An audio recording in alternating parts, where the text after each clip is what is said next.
Shalom. Shalom, shalom.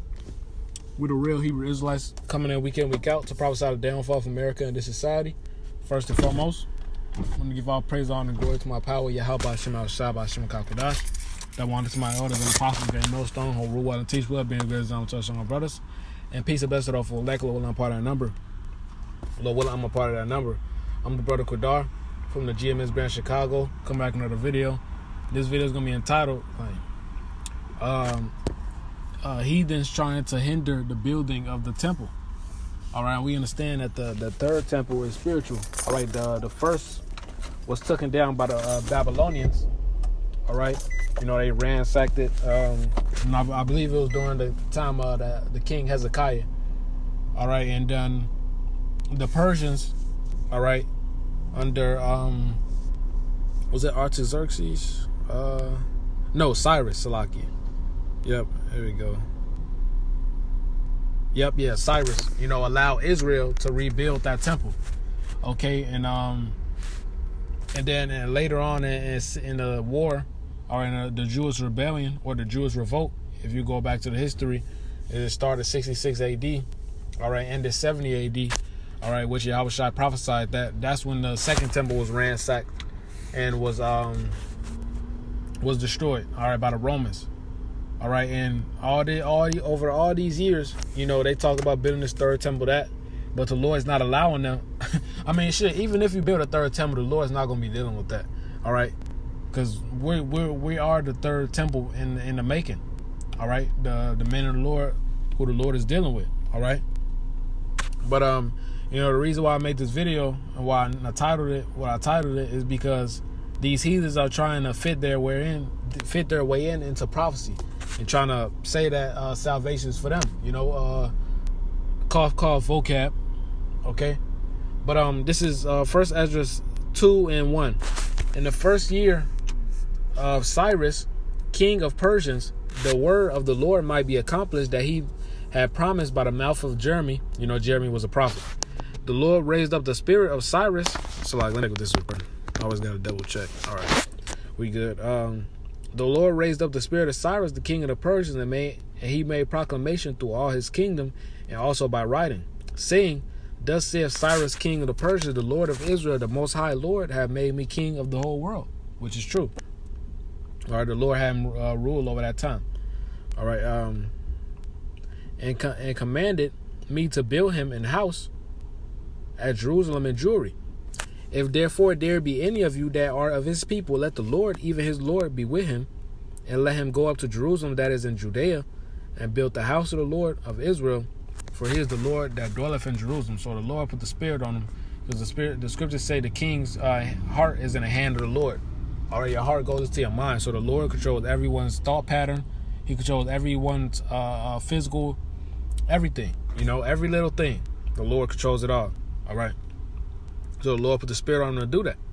Okay? You know, of course, Israel went up to do it. You know, those who were zealous for the Lord. Okay?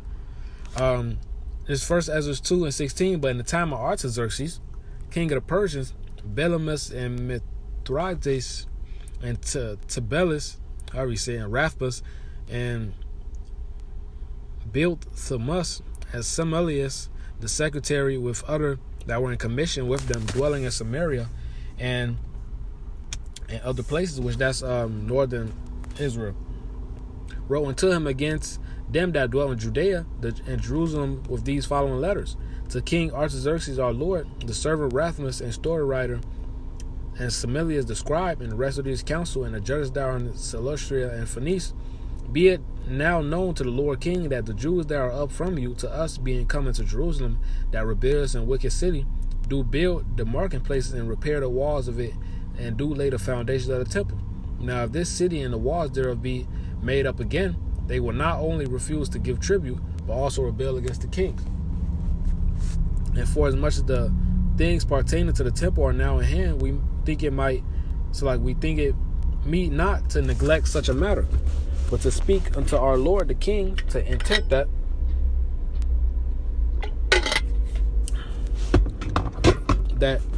if he be thy pleasure, okay, if it be thy pleasure, it may be sought out in the books of thy fathers, and thou shall find the Chronicles, he's talking about the book of Chronicles, what is written concerning these things, and shall understand that the city was rebellious, troubling both kings and cities.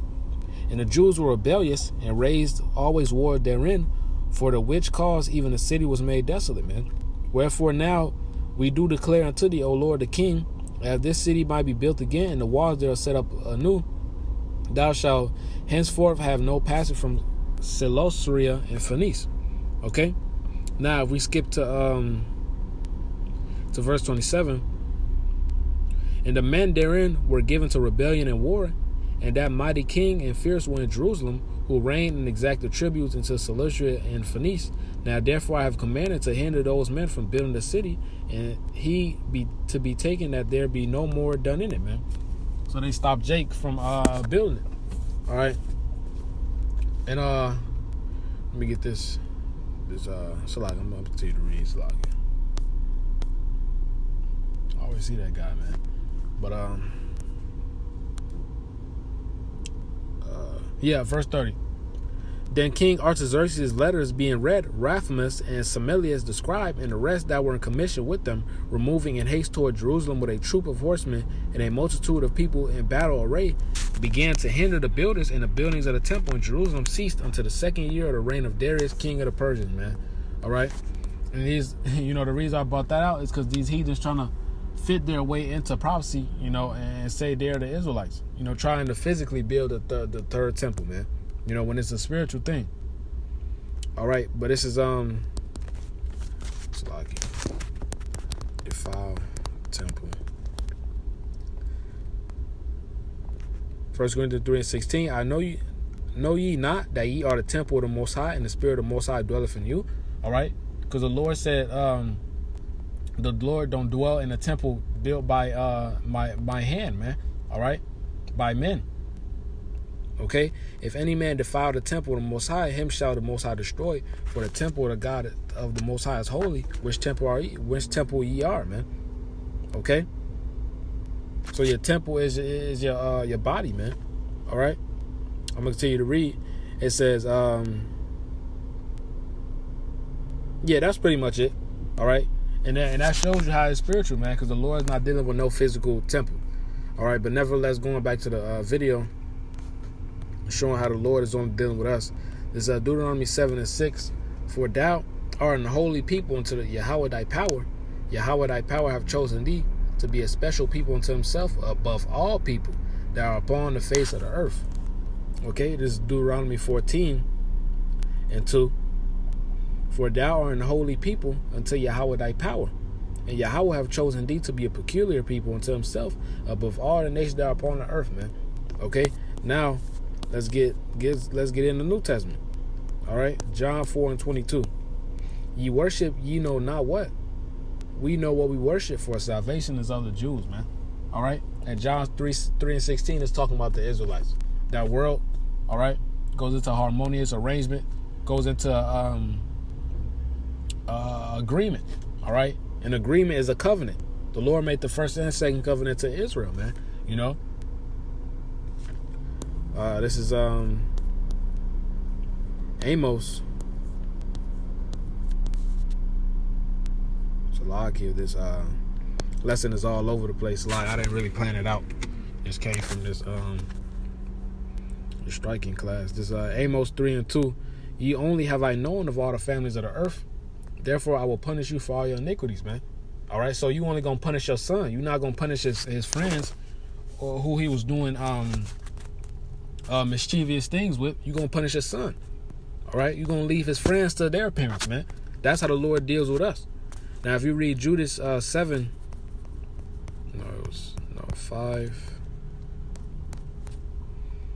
and whilst they sinned not before their God, they prospered. So we prosper when we on point, because the God that hated iniquity was with them. But when they departed from the way which he appointed them, they were destroyed in many battles very sore. Is that not true? And were led captives into a land that was not theirs. Where are we at now? All right. That was talking about that time, but you can also align it up with this time. We're not in our homeland, man. We haven't seen it since since 70 AD. All right. and were led captive to a land that was not theirs, and the temple of their God was cast to the ground, and their cities was taken by the enemies, man. All right, so Lord willing, that was an edifying lesson. I want to give all praise, honor, and glory to my power, Yahweh, Shem, Al-Shah, Shem, Kakodash, Shalom, and the Baba.